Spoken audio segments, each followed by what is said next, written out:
अस्सलाम वालेकुम। Welcome to Learner Academy. I am Hira Aslam. आज हमारा लेक्चर नंबर 27 है और हमारा टॉपिक है कम्युनिकेशन। कम्युनिकेशन मींस जब हम दूसरों से कम्युनिकेट करते हैं, जब हम अपनी अपने थॉट्स या अपना point of view through different channels दूसरों तक पहुंचाते हैं। कम्युनिकेशन को हम डिफ़ाइन करते हैं as the use of symbols to transfer information. वो सिम्बल जो हैं वो in a form of words भी हो सकते हैं, in a form of any other thing भी हो सकते हैं। ठीक है। कम्युनिकेशन सोशल प्रोसेस है जिसमें टू और मोर पार्टीज़ जो हैं वो इंफॉर्मेशन को एक्सचेंज करती हैं और मीनिंग शेयर करती हैं। रिसर्चर्स ने शो किया कि 44% जो मैनेजरियल इफेक्टिवनेस होती है वो इफ़ेक्टिव कम्युनिकेशन से ही आती है। और अगर हम ऑर्गेनाइजेशनल लेवल पे कम्युनिकेशन को डिफ़ाइन करें तो वो तमाम patterns network of system of communication जो विद इन ऑर्गेनाइजेशन या विद डिफरेंट ऑर्गेनाइजेशन यूज़ किया जाता है उसे हम कम्युनिकेशन कहते हैं या ऑर्गेनाइजेशनल कम्युनिकेशन कहते हैं। गुड कम्युनिकेशन भी होती है, बैड कम्युनिकेशन भी होती है। गुड कम्युनिकेशन में ऑब्वियसली आ जाता है जब कम्युनिकेटर एक क्लियर अंडरस्टैंडेबल मैसेज जो है वो कन्वे करता है टुवर्ड्स द रिसीवर।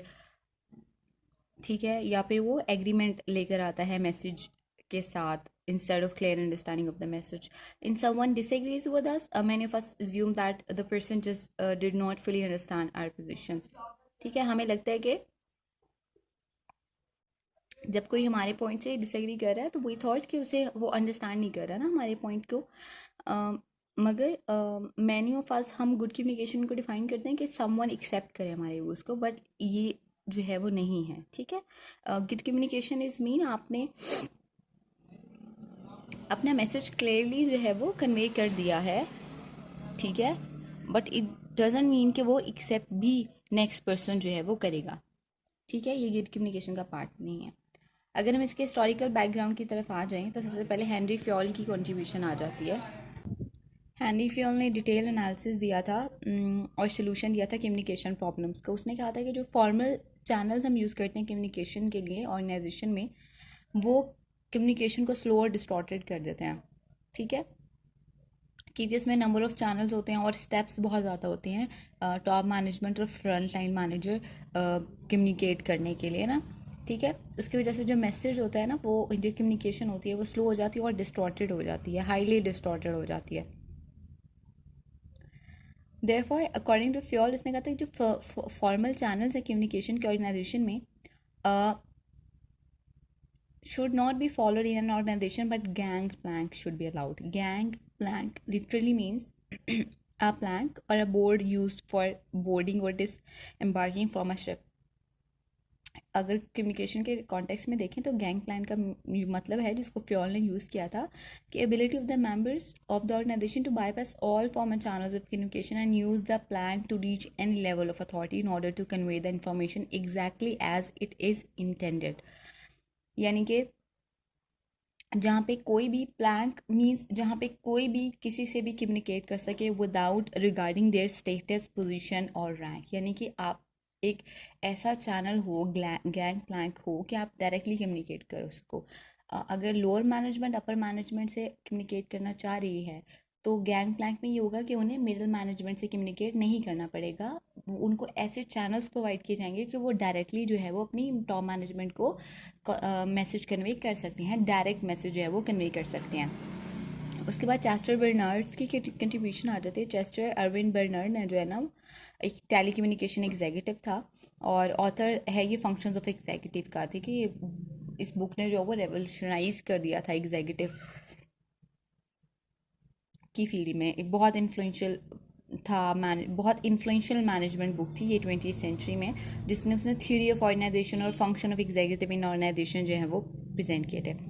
इसके अगर दो थियरीज जो हैं वो पर्टिकुलरली इंटरेस्टिंग है, एक theory of authority and the theory of incentives. Both are seen in the context of communication system. उसमें अगर देखें दोनों को कम्युनिकेशन सिस्टम के कॉन्टेक्स्ट में, तो चेस्टर बर्नार्ड ने कहा था कि कम्युनिकेशन शेप करती है form and internal economy of an organization. यानी कि जो इंटरनल इकोनॉमी को बनाती है किसी भी ऑर्गेनाइजेशन की, वो एक्चुअली क्या होती है, कम्युनिकेशन होती है, यानी कि इतनी इंपॉर्टेंट है कम्युनिकेशन। उसने 6 फैक्टर्स इनलिस्ट किए थे जो फैसिलिटेट करते हैं कम्युनिकेशन को। Channels should be known to all. जो कम्युनिकेशन चैनल्स हैं वो तमाम एम्प्लॉयज़ को, all members of the organization को पता होना चाहिए। उन्हें पता होना चाहिए कि कौन कौन से चैनल्स वो अपनी मैनेजमेंट को कांटेक्ट करने के लिए यूज़ कर सकते हैं, उनको किस तरह से यूज़ करना है और कब यूज़ करना है। हर किसी को इस बारे में पता होना चाहिए। All members of the organization should be known of that channels. Definite channels available to everyone. वो चैनल्स हर किसी को अवेलेबल होने चाहिए। ये नहीं होना चाहिए कि चैनल्स हैं लेकिन वो कुछ लोगों के लिए रिस्ट्रिक्टेड हैं, यानी कि जी सिर्फ मैनेजर्स जो है वो कर सकते हैं या किसी ब्रांच के हेड जो हैं वो उस चैनल को यूज़ कर सकते हैं। नहीं, अवेलेबल होने चाहिए हर किसी के लिए। Line should be direct and short. Line should be direct, यानी कि उस चैनल को यूज़ करते हुए जो सेंडर है और रिसीवर है उनके दरम्यान में डायरेक्ट कम्युनिकेशन होनी चाहिए। ये नहीं होनी चाहिए कि बीच में कोई और, आप बीच में जो है ना वो कोई और कम्युनिकेटर या हेल्पर का रोल जो है वो प्ले कर रहा है। ठीक है, डायरेक्ट और शॉर्ट होनी चाहिए। Competent person should hold communication channels, यानी कि वो एक ऐसा शख्स को होना चाहिए जो जिसमें ये एबिलिटी हो कि वो मेंटेन कर सकता है इंटेग्रिटी ऑफ इंफॉर्मेशन को, और वो अवेयर हो वर्थ ऑफ इंफॉर्मेशन को जो कम्युनिकेट की जा रही है। किसी किस्म की बाइसनेस या किसी किस्म की फेवर्स वो शो ना कराए, और उसको इस फील्ड में एक्सपर्ट होना चाहिए, कम्युनिकेशन की फील्ड में या कम्युनिकेशन चैनल्स को मेंटेन करने की फील्ड में उसको एक्सपर्ट होना चाहिए। Line should not be interrupted during the functioning of organization, यानी कि वो ऐसी होनी चाहिए कि वो ऑर्गेनाइजेशन की फंक्शनिंग के बीच में डिस्टॉर्ट ना हो। ठीक है, लाइन जो है वो क्लियर होनी चाहिए। Communication should be authenticated, communication authentic होनी चाहिए। ठीक है, और आप कुछ और कम्युनिकेट और एज इट इज़ कन्वेएबल होनी चाहिए, विच इज़ ट्रू और डिपेंडेबल, और वो इन्फॉर्मेशन कन्वे की जाए जो ट्रू हो और डिपेंडेबल हो। फेक इन्फॉर्मेशन को रूल आउट कर देना चाहिए। इंटेग्रिटी ऑफ कम्युनिकेशन को भी जो है वो मेंटेन रखना चाहिए। ये 6 जो हैं वो बहुत इंपॉर्टेंट फैक्टर्स हैं जो कि अकॉर्डिंग टू बर्नर्ड जो हैं वो फैसिलिटेट करते हैं कम्युनिकेशन को। According to Barnard the which what makes a communication authoritative rest on the subordinate rather than the boss. उसने ये पर्सपेक्टिव लिया था कि जो कम्युनिकेशन अथॉरिटी होनी चाहिए ना, अथॉरिटेटिव रेस्ट होना चाहिए और सबऑर्डिनेट्स में होना चाहिए रादर देन बॉस। और उस वक्त भी ये बहुत अनयूजुअल कॉन्सेप्ट था, क्योंकि उस वक्त पे ज़्यादा फोकस जो है ना वो मैनेजर्स पे या बॉस पे किया जा सकता है, उनको ही ज़्यादा कॉम्पिटेंट और रिस्पेक्टफुल जो है वो कंसिडर किया जाता था। अब हम आ जाते हैं, ये था early view of communication, history of communication. Now we are moving towards modern view of communication.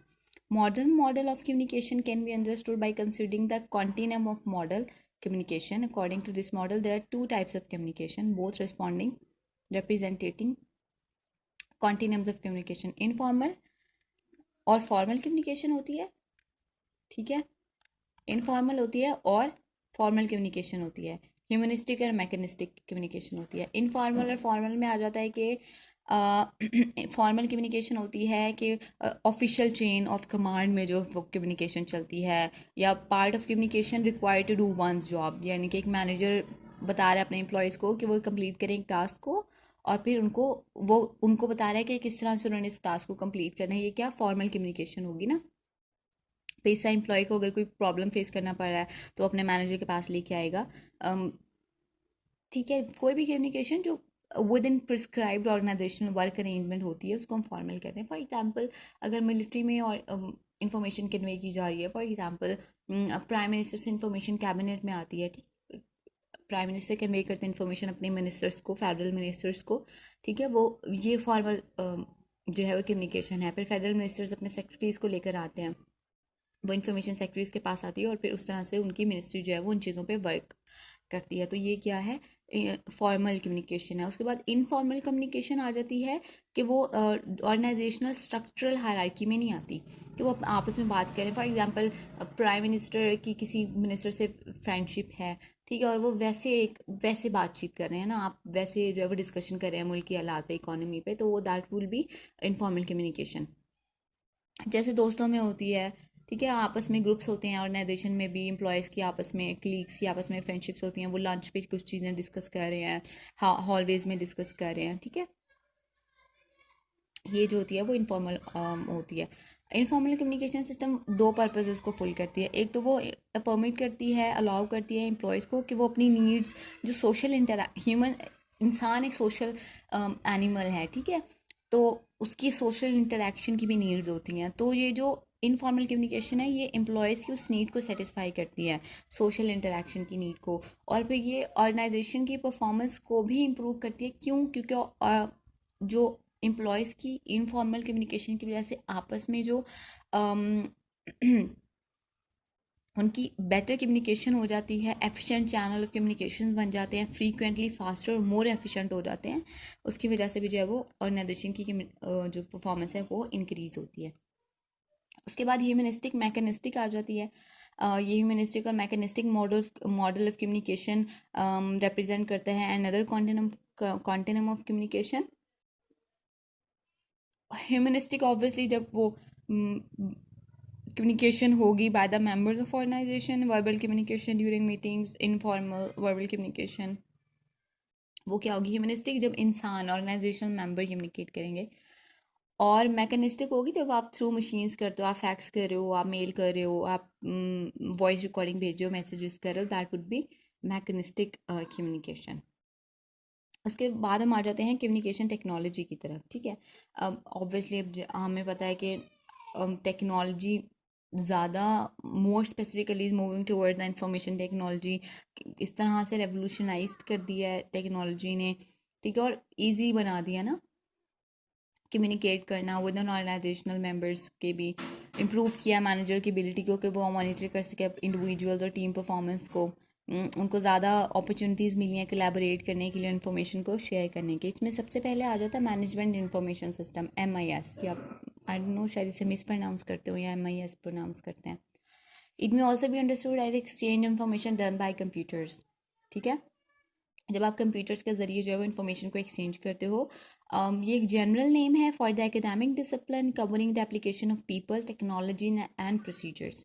इसमें application of people, technologies and procedures collectively called the information system, यानी कि इसके तीन जो है वो पार्ट्स बन जाते हैं, people, technology and procedures.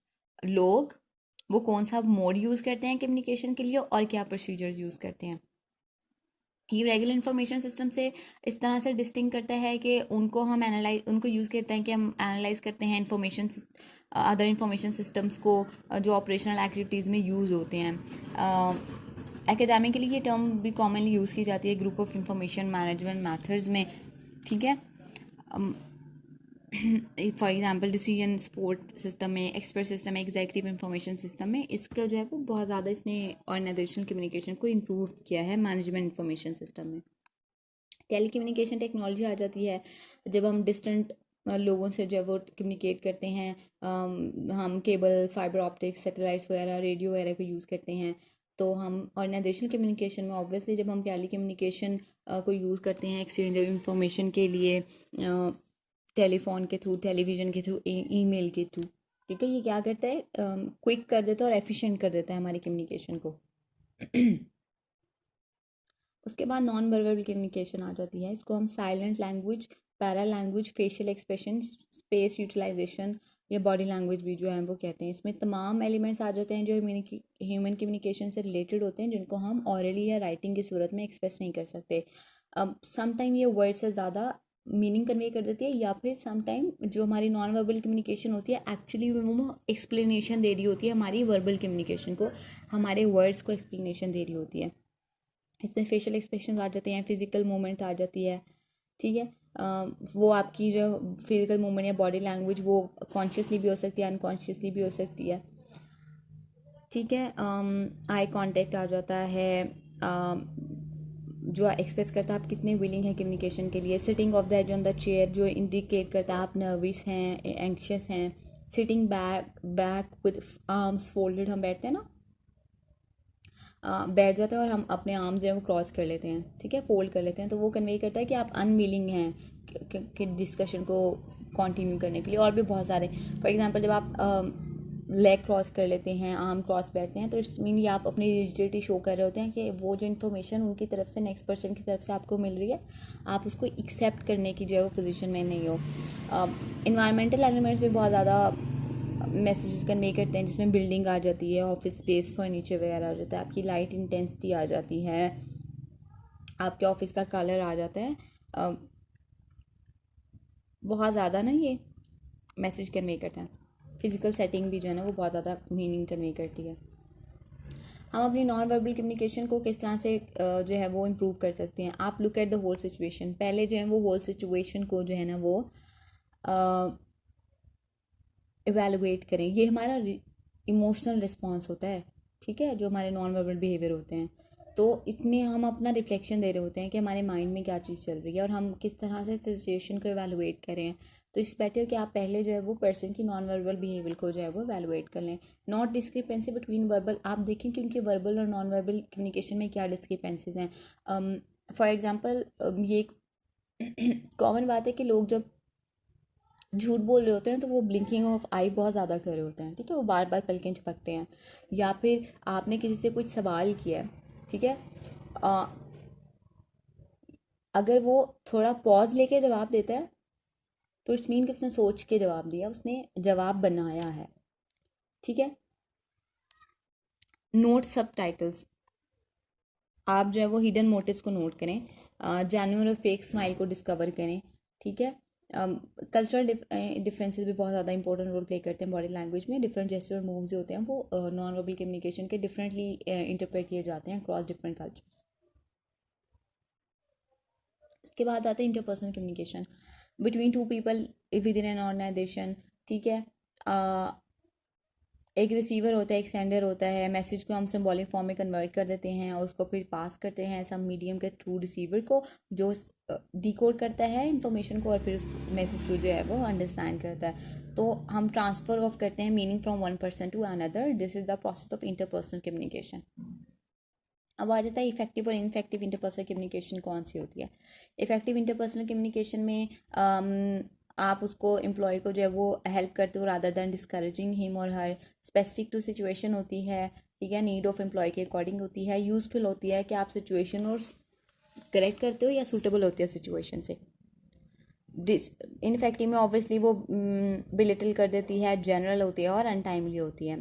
Effective feedback में कि कितना मैनेजर जो है वो इफेक्टिव फीडबैक प्रोवाइड करते हैं अपने एम्प्लॉयज़ को। आप जो है वो उसमें इफेक्टिव फीडबैक होता है जब वो एम्प्लॉय की परफॉर्मेंस को जो है ना वो इम्प्रूव करता है, स्पेसिफिक बिहेवियर्स को फोकस करता है, ऑब्जेक्टिव टर्म्स में उसको जो है वो बताता है चीज़ों को, हेल्प करता है एम्प्लॉय को कि अपनी परफॉर्मेंस को इम्प्रूव कर सके। टाइमली जो है वो फीडबैक दिया जाए तो वो इफेक्टिव होता है और एम्प्लॉय का उस फीडबैक को रिसीव करने के लिए रेडी होना बहुत ज़्यादा ज़रूरी है। क्लियर फीडबैक होना चाहिए और वैलिड होना चाहिए। अदर वेरिएबल इफेक्टिंग जो करते हैं इंटरपर्सनल कम्युनिकेशन को, उसमें जो है वो ट्रस्ट आ जाता है, एक्सपेक्टेशंस, वैल्यू, स्टेटस, कंपैटिबिलिटी। अगर एम्प्लॉय अपने बॉस को ट्रस्ट नहीं करता है, उसकी जजमेंट्स को, तो ऑब्वियसली कम्युनिकेशन इनफेक्टिव हो गई। बहुत सारे वेरिएबल्स हैं जो इफेक्ट करते हैं इंटरपर्सनल कम्युनिकेशन को और ये सारे मिलके जो है वो शेप अप करते हैं ऑर्गेनाइजेशनल कम्युनिकेशन को, विच इज़ यहाँ हमारे कम्युनिकेशन का